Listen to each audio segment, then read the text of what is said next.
Take a look. The simplicity, beauty, and luxury are implied to spoil anyone's eyes, making it a mirage made by human hands that looks very antique. If he were my lover, I wouldn't let his eyes glance at anyone even if it was only a grain of dust on his shoulder. He is able to help anyone who is tired or has important needs, such as tying shoelaces. Yep, you're right. He's just a cold park bench. He is a Banshee, an object whose daily activities are only waiting for the warmth of the Creator. He's just carved iron. He's the human helper when he feels tired and needs a place to support his tired waist and legs. Please sit. I will give my all for you, man.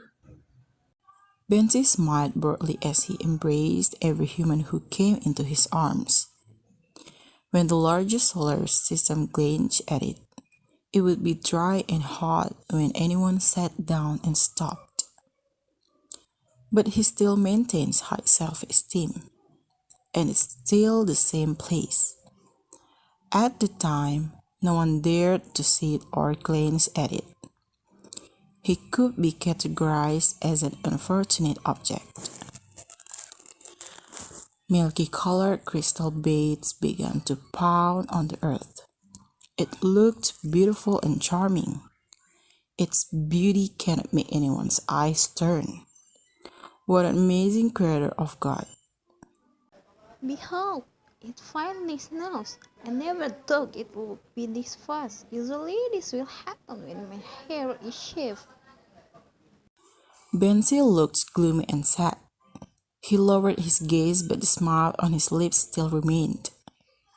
Yeah, I think so. Benzie replied to Pyrrhus, who was looking at the snow with sparkling eyes.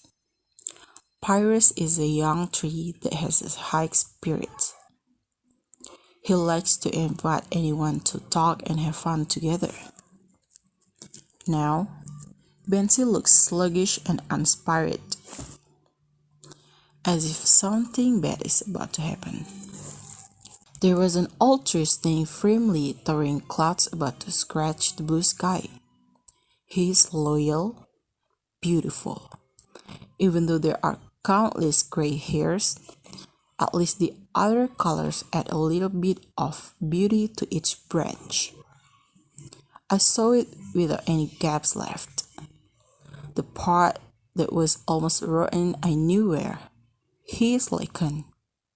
Well, you have to keep up. There must be someone whose will sit in your arm bench. How do you know that the bench is set? Meanwhile, he is always seen smiling. Lichen looked gently at Pyrrhus, who grew since 3 years ago. He was still able to share stories with Pansy and Pyrrhus, although he coughed occasionally. Humans don't want to sit on a bench that looks worn out. The snow has fallen. Now people don't want to sit on the iron garden bench because it is cold and it will look dirty off the snow, so the bench feel less comfortable when it snows. I never thought you were selfish. What about me, Grandpa? I, I, I just. Never mind. We don't have to argue. Just enjoy this beautiful scene. Okay, Grandpa.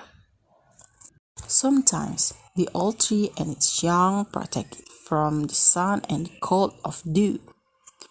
He smiled, trying to express his gratitude in his own way, even though it was impolite.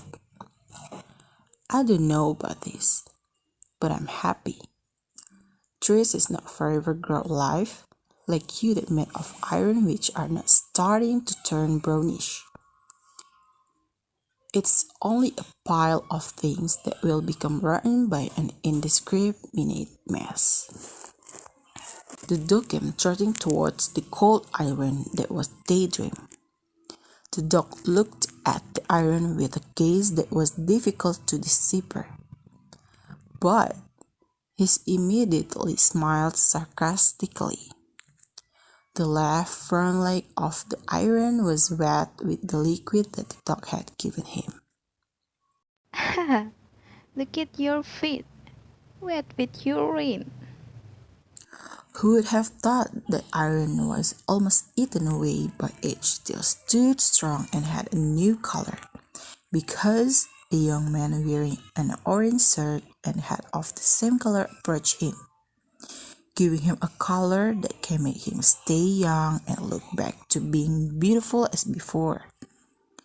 Happiness also approached him so that a smile adorned him. In fact, he is very fragile, will not last long if no one comforts him. His appearance was too attractive, so people glanced at him and whispered about him being so colorful. Who gave it color?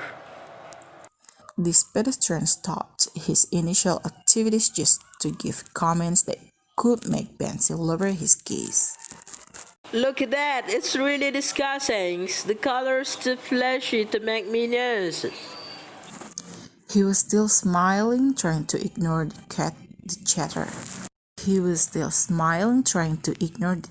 of jealous people. Even though he smiled, no one wanted to sit on him, accompany him, even listen to his complaints. A little girl in her brown pajamas was holding a black teddy bear looking at him. Her hair is blonde with a slight wave at the end of each strand. Her eyes were turquoise and her cheeks tinged red. Unfortunately, the girl's face was flat. With her flat expression, the girl immediately stepped her teeny, bare feet on the snow. Has she gone mad? She wore no shoes and only wore light clothing. What's up with her? She looked at me. He was still staring at the iron that had caught the attention of the little girl earlier. Not long after, she smiled sweetly. It's so sweet that it catches the iron, which at first is silent, becomes an equally sweet smile.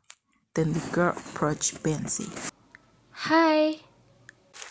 A word that means a lot of the weight of iron carved into Bensi deserted.